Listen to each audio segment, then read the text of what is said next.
শিগগিরই আসছে বলিউড কিং সানি দেওলের নতুন অ্যাকশন থ্রিলার সিনেমা। প্রথমবারের মতো জুটি বাঁধছেন নামজাদার প্রযোজনা সংস্থা এক্সেল এন্টারটেইনমেন্টের সঙ্গে। এই প্রযোজনা সংস্থার হাতে রয়েছে আরও বেশ কয়েকটি প্রজেক্ট। তবে কবে থেকে শুরু বিগ বাজেটের সিনেমা শুটিং?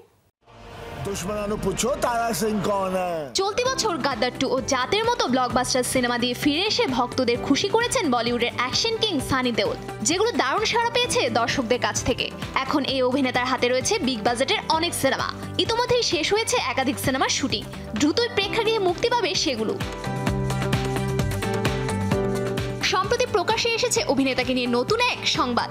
জানা গেছে জিন্দেগি না মিলেগি দোবারা ডনের মতো সিনেমা যারা তৈরি করেছেন সেই ফারহান আক্তার ও রিতেশ সিধওয়ানির সঙ্গেই জুটি বেঁধেছেন সানি দেওল। এই সিনেমাটি তৈরি হবে ফারহান আক্তারের প্রযোজনা সংস্থা এক্সেল এন্টারটেইনমেন্টের সঙ্গে গাঁটছড়া বেঁধে। সেখান থেকে আসতে যাচ্ছে বিগ বাজেটের একটি high concept action thriller cinema. বেশ কিছুদিন ধরেই কথাবার্তা চলছিল সানি দেওল ও নির্মাতার মধ্যে। এখন চূড়ান্ত হয়েছে সেই চুক্তি।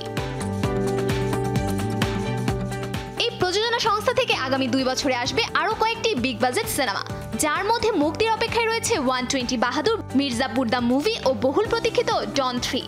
সেই তালিকায় এবার যুক্ত হতে চলেছে big budget action thriller cinema, যার মুখ্য ভূমিকায় থাকছেন সানি দেওল। স্ক্রিপ্টটি বেশ পছন্দ করেছেন সানি এবং তা নিয়ে খুব উচ্ছ্বসিত তিনি। এটি এমন একটি larger than life action film হবে যেখানে সানি দেওলকে একই অবতারে দেখা যাবে যে রূপে সবচেয়ে বেশি পছন্দ করেন তার ভক্তরা। এই সিনেমার জন্য কোনো প্রয়াস ছাড়ছেন না নির্মাতা।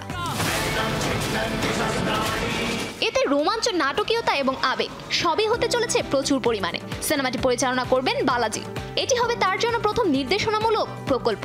সবকিছু ঠিকঠাক থাকলে চলতি বছরের ডিসেম্বরেই শুরু হবে এর শুটিং। সব মিশিয়ে দারুণ উপভোগ্য একটি সিনেমা হতে যাচ্ছে এটি। Safura Afrin, showbiz tonight.